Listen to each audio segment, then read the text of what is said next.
Good morning, everyone. I am Riya Sinha, your assistant teacher.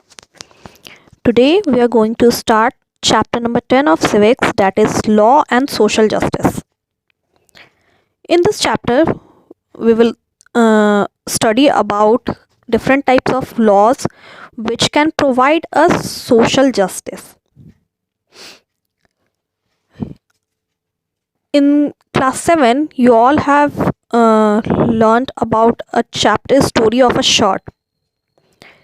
We saw there that a chain of market links the producer of cotton to the buyer of the shirt in the supermarket. So, buying and selling was taking place at every step in the chain. Many of the people, directly or indirectly, involved in the production of the shirt, the small farmer producing cotton, the weavers of erode, or the workers in the garment exporting factory, faced exploitation or an unfair situation in the market. So, markets everywhere tend to be exploitative of people, whether as workers, consumers, or producers. So, to protect people from such exploitation, the government makes certain laws. And these laws try to ensure that the unfair practices are kept at a minimum in the markets. Now, let us see the chapter. Let us take a common market situation where the law is very important. This is the issue of workers' wages. Private companies, contractors, business persons normally want to make as much profit as they can. In the drive for profits, they might deny workers their rights and not pay them wages. In the eyes of the law, it is illegal or wrong to deny workers their wages.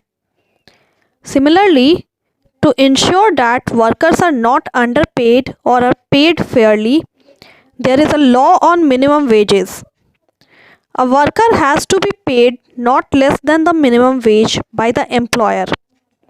The minimum wages are revised upwards every few years. As with the law on minimum wages, which is meant to protect workers, there are also laws that protect the interest of producers and consumers in the market. These help ensure that the relations between these three parties, the worker, consumer, and producer, are governed in a manner that is not exploitative. But merely making laws is not enough. The government has to ensure that these laws are implemented. This means that the law must be enforced.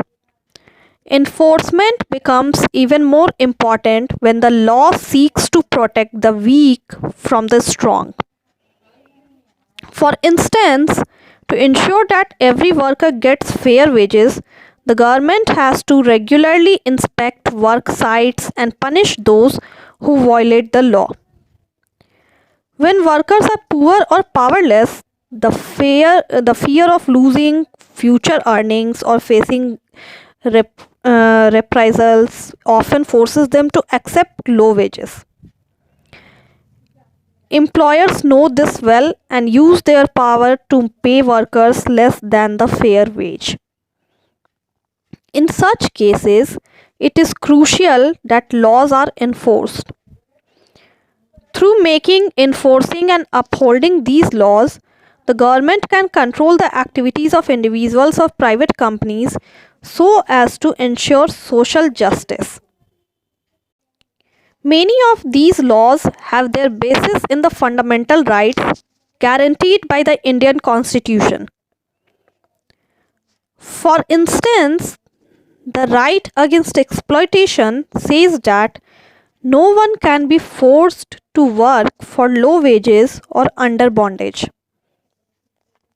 Similarly, the Constitution lays down no child below the age of 14 years shall be employed to work in any factory or mines or engaged in any other hazardous employment.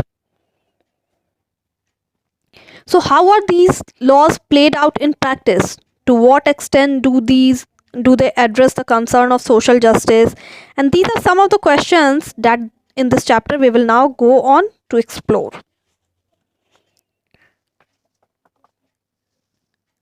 See, Bhopal gas tragedy is given in a book. It is the world's worst industrial tragedy that took place in Bhopal 24 years ago. Union Carbide, that is UC, an American company, had a factory in the city in which it produced pesticides. At midnight on 2nd December 1984, methyl isocyanate, a highly poisonous gas, started leaking from this UC plant. A lot of people died in this tragedy. Now, what is workers' worth? This one is the most important question which we are raising here. If we are to understand the events leading to Bhopal disaster, we have to ask, why did Union Carbide set up its plant in India? One reason why foreign companies come to India is for cheap labor. Wages that the companies pay to workers, say in the USA, are far higher than what they have to pay to workers in poorer countries like India. For lower pay, companies can get longer hours of work. Additional expenses such as for housing facilities for workers are also fewer. Thus, companies can save cost and earn higher profits. Cost cutting can also be done by other more dangerous means. Lower working conditions, including lower safety measures, are used as ways of cutting cost. In the UC plant, every safety device was malfunctioning or was in short supply. Between 1980 and 1984, the work crew for the MIC plant was cut in half from 12 to 6 hours. The period of safety training for workers was brought down from 6 months to 15 days. The post of night shift workers for the MIC plant was abolished.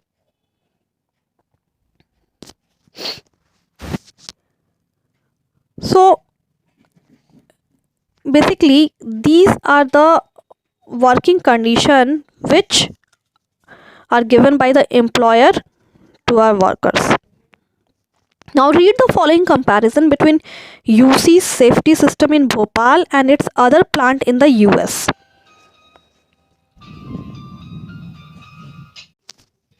At West Virginia, USA, computerized warning and monitoring systems were in place, whereas the UC plant in Bhopal relied on manual gauges and human senses to detect gas leaks. So at the West Virginia plant, emergency evacuation were in place but non-existent in Bhopal. So why are there such sharp differences in safety standards across countries? And even after the disaster happened, why was the compensation to the victims so low? If we will see the other branch of UC plant which is situated in West Virginia, then all the workers are getting a lot of things, a lot of extra facilities there, but in India they were not getting that. So one part of the answer lies in the what is perceived as the worth of an Indian worker. One worker can easily replace another. Since there is so much unemployment, there are many workers who are willing to work in unsafe conditions in return for a wage. So making use of the workers' vulnerability, employers ignore safety in workplaces. Thus, even so many years after the Bhopal gas tragedy, there are regular reports of accidents in construction sites, mines, or factories due to the callous attitude of the employers. See the next topic, enforcement of safety laws. As the lawmaker and enforcer, the government is supposed to ensure that safety laws are implemented. So it is also the duty of the government to ensure that the right to life guaranteed under Article 21 of the Constitution is not violated. What was the government doing when there were such blatant violation of safety standard in the UC plant? First, the safety laws were lax in India, and second, even these weak safety laws were not enforced. So government officials refused to recognize the plant as hazardous and allowed it to come up in a populated locality. When some municipal officials in Bhopal objected that the installation of an MIC production unit in 1978 was a safety violation, the position of the government was that the state needs the continued investment of the Bhopal plant, which provides jobs. So it was unthinkable, according to them, to ask UC to shift to cleaner technology or safer procedures. Government inspectors continued to approve the procedures in the plant even when repeated incidents of leaks from the plant made it obvious to everybody that things were seriously wrong. This, as you know, is contrary to what the role of lawmaking and enforcement agency should be.